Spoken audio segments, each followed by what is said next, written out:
Lake County, Florida. There's a deputy, former deputy now, who is driving along in his patrol car, approaches a vehicle stopped in his lane, waiting for a school bus crossing, and slams into this motorist because of distracted driving. Now, it wasn't texting, it wasn't even YouTube, it was pornography. That's right.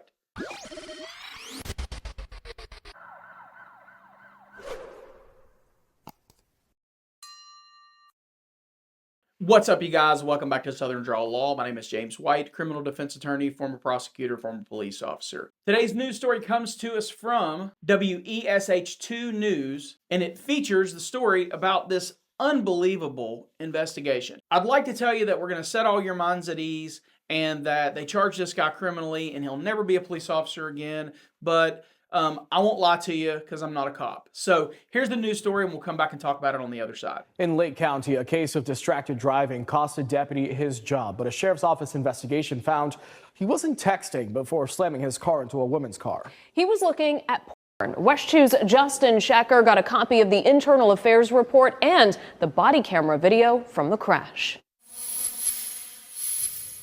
The Lake County Sheriff's Office internal affairs investigation found that former Deputy Tristan Macomber was looking at something not safe for work before this happened.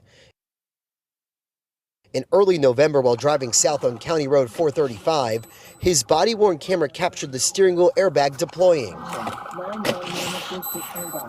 After his department-issued cruiser crashed into the back of another car. The video shows Deputy Macomber tossing a cell phone onto the seat and then picking it up before he goes to check on the other driver. Hello, ma'am. Are you okay? I'm so sorry. It's okay. My brakes locked up. Okay. You good? I was like, oh my goodness, wait. Yeah, I'm okay. According to the new internal affairs report, the deputy told a sergeant the brakes locked up before he rear-ended the other car, stopped for a school bus. This deputy no longer works for the Lake County Sheriff's Office. We're told he resigned while facing termination. The internal affairs investigation found he wasn't truthful about what he was doing on his phone right before impact. Macomber initially stated he was scrolling through text messages in a group chat with other deputies prior to the crash, but the investigation found he was viewing something that is more visual and inappropriate while on the job. The report's conclusion says Macomber admitted to lying before later revealing he was looking at pornographic material on his personal phone just before the vehicle crash.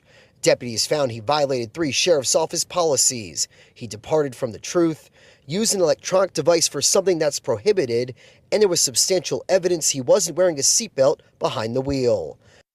Covering Lake County, Justin Schecker, WESH 2 News. So, police officer driving down the road in his patrol vehicle, watching pornography, slams into the back of a person who has stopped at a school bus crossing. So let's just think about how bad this could have been.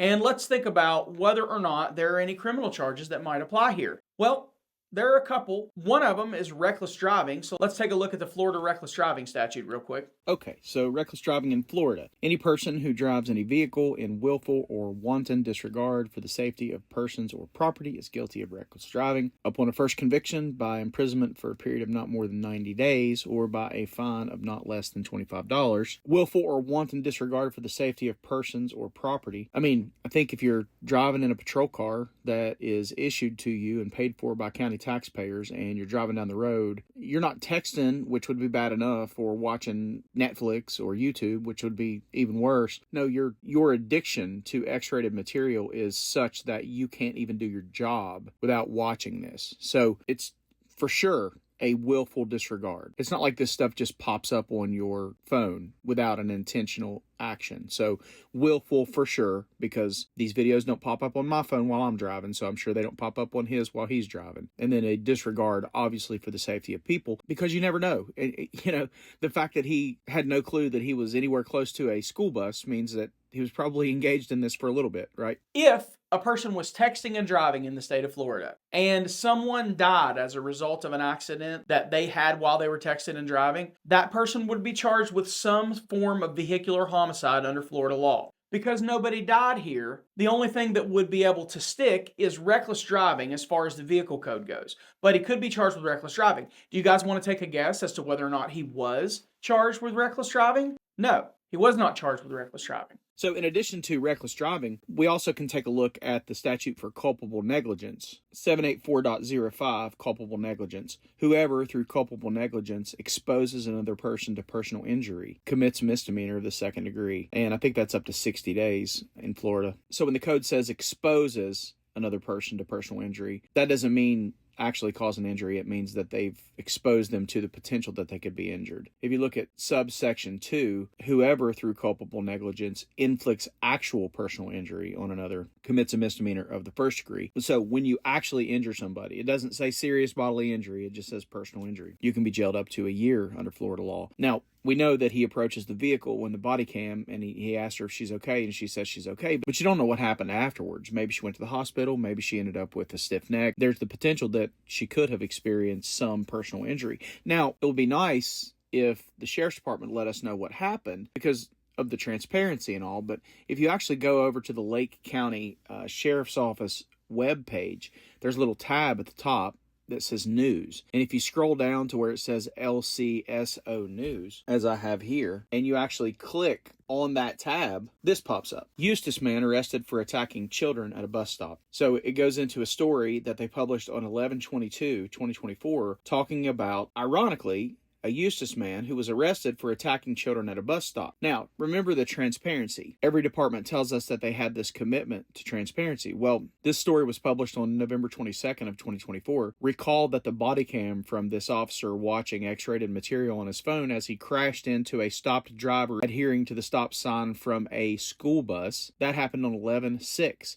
So that means that 16 days later, after the Lake County Sheriff's Department knew what happened with the school bus situation and with the deputy, they didn't think it was newsworthy to post what happened with their deputy. You'll also recall that during the news story that we just watched, the reporter said that they had to obtain a copy of the internal affairs investigation, which means they probably had to do a FOIA request for that because I don't see any newsworthy episodes that are listed here under the news tab from the Lake County Sheriff's Office, letting the public know that they had a deputy who they caught lying about what caused him to crash into another motorist who was doing the right thing and stopping for a school bus. They didn't think it was noteworthy at all to let the public know. There's no press conference, there's nothing. You got a news story that aired as a result of finally getting a FOIA requested internal affairs investigation, for the transparency and all. Another thing that was particularly notable is that under Florida law, it's illegal, it's a misdemeanor to file a false police report or to give false information to a law enforcement officer in a police report. And the typical way that a charge like that would be levied would be when, let's say I traded my car for dope and then the dope dealer didn't bring it back in time, which is a pretty common thing. So I have a job, I'm a regular person, I have a nice car, I don't have any money to spend on the dope that I need, so I trade my car and I allow my dope dealer to drive the car for a couple hours. So what typically happens is the dope dealer decides that they're going to drive the car for however long they want to, and then ultimately the person calls and reports the car stolen. What they don't mention is the fact that they intentionally gave the car to somebody. So the police will charge them with giving false information or filing false police report. Or sometimes it'll be like they're looking for somebody that has a warrant. They show up at your house, say, hey, is so-and-so here? And you say no. And then all of a sudden so-and-so is seen popping up in the hallway and rushing out the back door. They'll charge people with giving false information or whatever because you knew that the person was wanted and in your house and you lied to the police. So I'm curious as to why a police officer would file a false police report, because keep in mind, you're doing the same exact thing if you lie about what happened or file an official narrative, because these guys have to do an accident report. So when they file an official narrative with the police department, I don't see the difference, but obviously they do because they failed to charge him with that. One other interesting thing that I found in the process of investigating this is that the Florida Atlantic University did a recent study about police misconduct hotspots across Florida. I'll leave a link to this study in the description. It's an interesting read, and it says exactly what qualifies as police misconduct varies locally, and the response to this behavior is typically handled internally by law enforcement. Right. But it's an interesting read. They identified 24 categories in it of police misconduct ranging from assault and battery to weapon offenses, manslaughter, homicide, extortion, false statements, perjury, lying under oath, statewide. And the most considerable incidence of police misconduct offenses was related to officer failure to report and perjury. So of all the things that police officers get in trouble for, it's being dishonest in investigations. And notably, they found that Lake County was not among the hot spots. The hot spots were Leon, Gadsden, Bay, Hardy, Madison, and Bradford, and showed a highest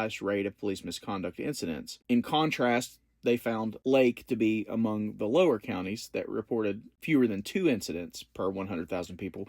But I just showed you the Lake County Sheriff's Office, and they just don't report it. So whether or not the incidents are happening and they're not reporting is something, you can use your imagination on. But I thought it was an interesting read. But if you scroll down here to this sort of the center of the article, it talks about post certifications being affected. And so it says, during the study period, the Florida Department of Law Enforcement predominantly issued revocations of officer certifications in 42% of disciplinary cases, making it the most common outcome. But it says notably that dismissals of cases were rare and only occurred in 6.5% of the instances. And so that's why I say it may be more effective to go to the post commission, because they're an independent agency. It's the Florida Department of Law Enforcement, and they're doing something. It may not be what you want them to do, but they're doing something 93.5% of the time, and they're only dismissing 6.5% of the cases. What do you think the percentage is of cases that get dismissed by the actual individual department, right? So that's the point I'm trying to make. Let's get back to the video. The worst part of this whole deal, no, that's not fair. The worst part of this whole deal is the fact that we could be talking about a dead kid who had just gotten off the school bus and was crossing the road in this particular place and got smashed by a police car with a police officer watching pornography. That's the worst part of the whole deal. But the second worst part of the whole deal is that this officer, former deputy Tristan Macomber, was allowed to resign in lieu of termination. He lied during the investigation, and then he committed the crimes that we just went over, and he lied to the citizen that he hit, and he was not terminated. It is apparent to me that some of the most dangerous people in our society are police officers.